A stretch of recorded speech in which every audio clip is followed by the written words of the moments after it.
Finally রয়েছি গয়লাপাড়া ঘাটে, হাটের দিন আজকে। তো কি করছি দেখো, খাঁচা নিচ্ছি। তো অনেক দিন ধরেই ভাবছিলাম ঘন্টু আর সুন্দরীর জন্য একটা খাঁচা নেবো, তো নেবো করে আর নেওয়া হচ্ছিল না। তো সেদিন ঠিক করলাম হঠাৎ চল খাঁচাটা নিয়েই নিই, তারপর বাড়ি গেলাম চলো।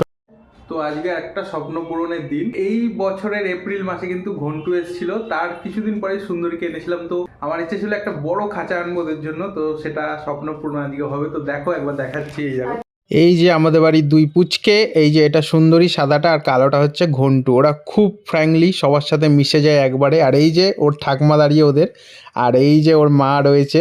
মেনলি কিন্তু খাঁচাটা ওদের মাই গিফট করেছে, খুব সুন্দর খাঁচাটা বড়, আর ভেতরের কারুকার্যগুলো সব আমি কিনেছি। আর আমি দুটো ওদের দরকারি জিনিসই খুব এনেছি, একটা জল খেতে পারবে আর একটা খাবার খেতে পারবে।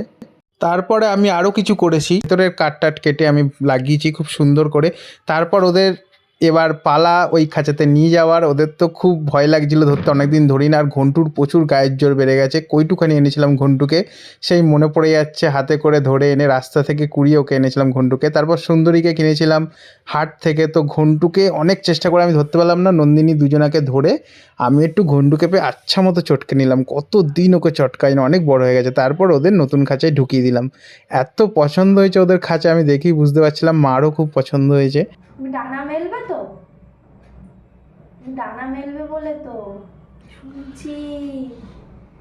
আর ঘন্টু কি করে, ঘন্টু পছন্দ হয়েছে তো, পছন্দ হয়েছে, অনেক বড় তো।